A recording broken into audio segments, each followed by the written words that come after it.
ब्रह्मांड एक रहस्यमय बात है जिसने हमेशा मानव जाति को हैरान किया है। इसे कैसे बनाया गया, ये कैसे काम करता है और इसके निर्माण के लिए कौन जिम्मेदार है? इसे समझने के लिए मनुष्य अभी भी इस सिद्धांत का उत्तर खोजने में लगा हुआ है। हिंदू धर्म के अनुसार हिंदू धर्म में ब्रह्मांड के बारे में कई सिद्धांत हैं जो बताते हैं कि इसे शुरुआती दिनों में कैसे बनाया गया था। आइए उनमें से कुछ का अन्वेषण करते हैं। हिंदू धर्म के अनुसार ब्रह्मांड एक अकेला अस्तित्व नहीं है। ब्रह्मांड की अनंत संख्या है जो लगातार निर्माण होते रहते हैं और नष्ट होते रहते हैं। अर्थात हम एक ऐसे ब्रह्मांड में रहते हैं जो एक बहु विभिन्न विषय से संबंधित है।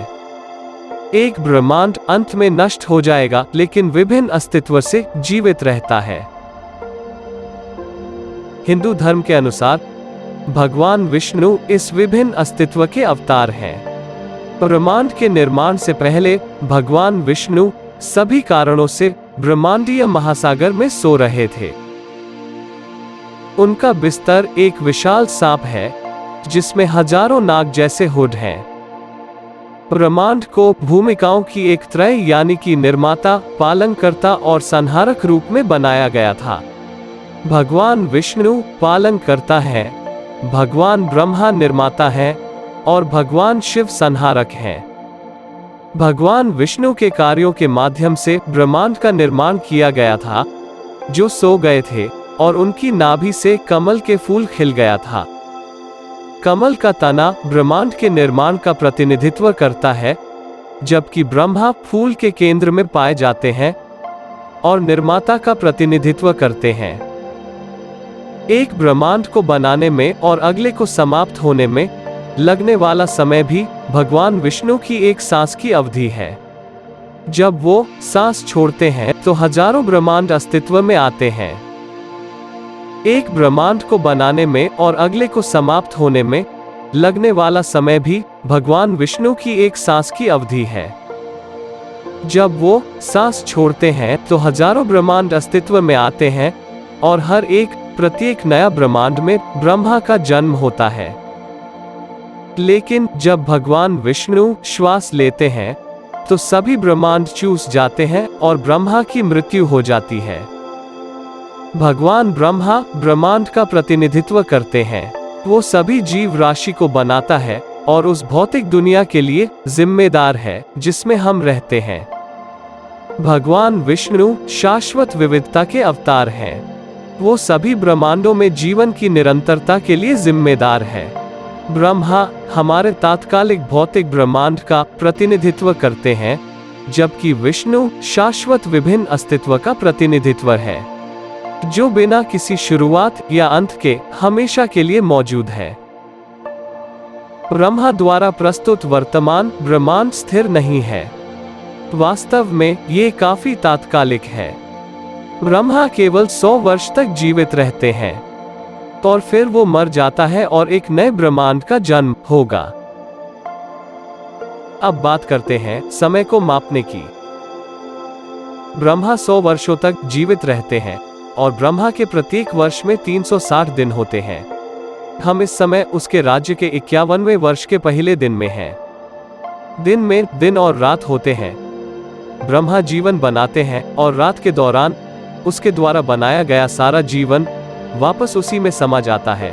इसलिए हम केवल ब्रह्मा के इस दिन के लिए ही रहेंगे, जो उनके 51वें साल का पहला दिन है। लेकिन दुखी होने की कोई बात नहीं, क्योंकि ये काफी लंबा दिन होते हैं। युग समय की बड़ी मात्रक यानी कि यूनिट है। युग को समय की एक मात्रक के रूप में सोचें, जिसे हजारों लाखों वर्षों में मापा जाता है।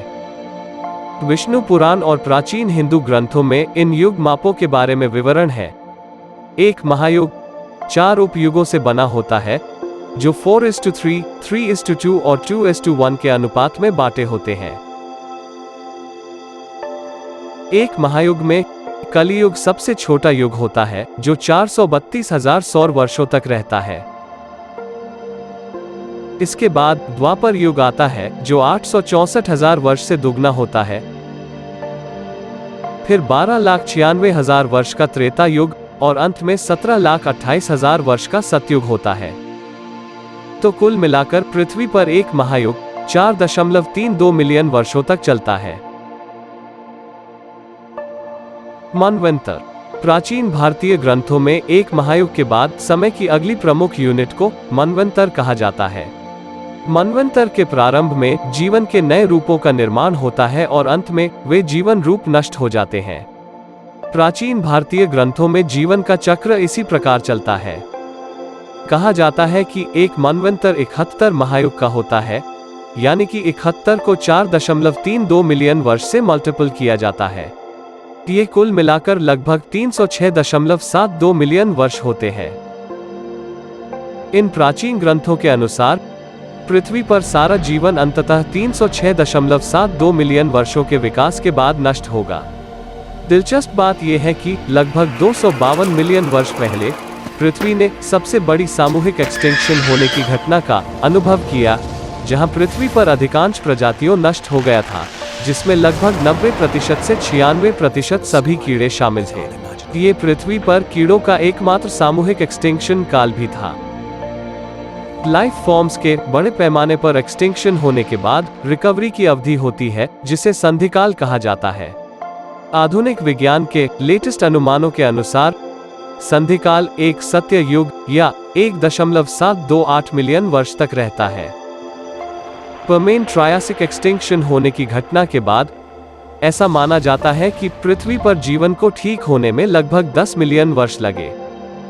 जैसा कि आप देख सकते हैं, इतिहास में हमारे ग्रह को सबसे बड़े मास एक्सटिंक्शन होने के बाद अपने पैरों पर वापस आने में 10 मिलियन वर्ष लग गए। कल्प। ब्रह्मा या ब्रह्मांड का दिन। ब्रह्मांड का भी एक दिन होता है, जैसे पृथ्वी पर हमारे दिन, जिसको कल्प कहते हैं। एक कल्प की समयावधि 14 मनवंतरों और उनके संधि काल के बराबर मानी जाती है। तो एक कल्प में 14 मनवंतर और 15 संधि काल होते हैं। संधि काल के दौरान पहले मनवंतर से पूर्व अभी तक कोई जीवन विकसित नहीं हुआ है। तो एक कल्प 4.32 बिलियन वर्ष के बराबर है, अर्थात एक कल्प इक्वल टू 14 इंटू 306.72 मिलियन वर्ष प्लस 15 इंटू 1.728 मिलियन वर्ष। ब्रह्मांड की तुलना में एक दिन 4.32 बिलियन ईयर्स लंबा बताया जाता है। इस दिन को क्रिएशन की अवधि में विभाजित किया जाता है, जहां लाइफ फॉर्म्स का निर्माण होता है, और एक रात की अवधि जिसके दौरान कोई क्रिएशन नहीं होता है। दिन हो या रात, इनमें से प्रत्येक अवधि भी 4.32 बिलियन ईयर्स लंबा होता है। दूसरे शब्दों में एक पूरे दिन यानी कि दिन और रात ब्रह्मांड के विस्तार पर भगवान ब्रह्मा की लंबाई 8.64 बिलियन ईयर्स है। ये ध्यान रखना दिलचस्प है कि आधुनिक वैज्ञानिक खोजों के अनुसार पृथ्वी पर सबसे पुराना लाइफ फॉर्म 4.28 बिलियन ईयर्स पुराना है। कल्प।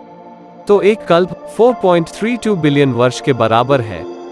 ब्रह्मांड के विस्तार पर एक यूनिट को पृथ्वी जैसे समान दिनों और वर्षों के साथ आगे बढ़ाया जाता है, ताकि ब्रह्मांड के विस्तार पर एक महीना 30 कल्प या 30 यूनिवर्सल दिन होते हैं, और ब्रह्मांड के विस्तार पर एक वर्ष ऐसे 12 यूनिवर्सल महीने होते हैं।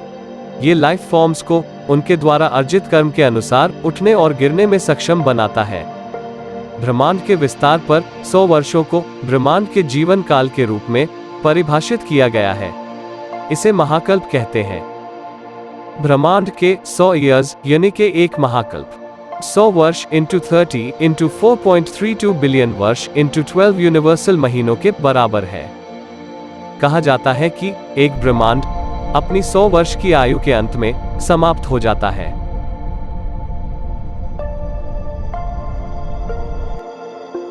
ब्रह्मांड का जीवन काल यानी कि लाइफ स्पैन ऑफ यूनिवर्स। तो एक पूरे ब्रह्मांड का जीवन काल लगभग 311.04 ट्रिलियन वर्ष है, यानी कि 8.64 इंटू 30 इंटू 12 इंटू 100 बिलियन वर्ष इक्वल्स टू 311.04 ट्रिलियन ईयर्स। प्राचीन भारतीय ग्रंथों में कहा गया है कि हमारा ब्रह्मांड इस समय अपने 51वें वर्ष के पहले दिन है। इस दिन के दौरान हम 7वें मनवंतर के 28वें महायुग के कलियुग में हैं। तो हम एक बार फिर हिसाब पर आ गए हैं।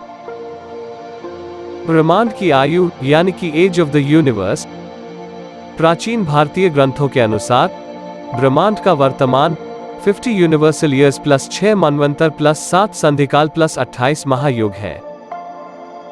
इस प्रकार 50 यूनिवर्सल ईयर्स 155,520 बिलियन वर्ष के बराबर है। 6 मनवंतर 1840.32 मिलियन वर्ष के बराबर है। 7 संधिकाल 12.096 मिलियन वर्ष के बराबर है। 28 महायुग 120.96 मिलियन वर्ष के बराबर होता है।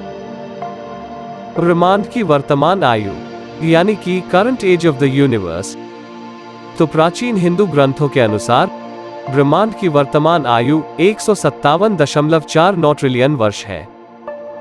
आधुनिक विज्ञान अनुसंधान हमें बताता है कि ब्रह्मांड लगभग 13.799 बिलियन वर्ष पुराना है। हालांकि प्राचीन भारतीय ग्रंथ बहुत अधिक समयरेखा की भविष्यवाणी करते हैं। वैदिक विज्ञान के अनुसार ब्रह्मांड की टोटल जीवित आयु लगभग 311.04 ट्रिलियन वर्ष है। इस अवधि को एक महाकल्प कहा जाता है, जो ब्रह्मांड का जीवन काल है। ब्रह्मांड की प्रचलित आयु लगभग 155.522 ट्रिलियन वर्ष है। ये प्रस्तुति केवल उस बड़े पैमाने की सराहना करने का एक प्रयास है जिस पर प्राचीन भारतीय काम कर रहे थे। प्रसिद्ध अमेरिकन कॉस्मोलॉजिस्ट कार्ल सागन ने अपनी पुस्तक कॉस्मोस में कहा है, हिंदू धर्म दुनिया के महान विश्वासों में से एक है जो इस विचार को समर्पित है कि ब्रह्मांड स्वयं वास्तव में अनंत संख्या में और पुनर्जन्म से गुजरता है। ये एकमात्र ऐसा धर्म है जिसमें आधुनिक वैज्ञानिक ब्रह्मांड विज्ञान के समय के पैमाने के अनुरूप हैं। इसके चक्र हमारे सामान्य दिन और रात से ब्रह्मा के एक दिन और रात तक चलते हैं, जो पृथ्वी या सूर्य की उम्र से 8.64 बिलियन वर्ष लंबा और बिग बैंग के बाद से लगभग आधा समय है। अगर आपको ये वीडियो अच्छा लगा हो तो लाइक और कमेंट करें और सब्सक्राइब बटन पर क्लिक करें। धन्यवाद।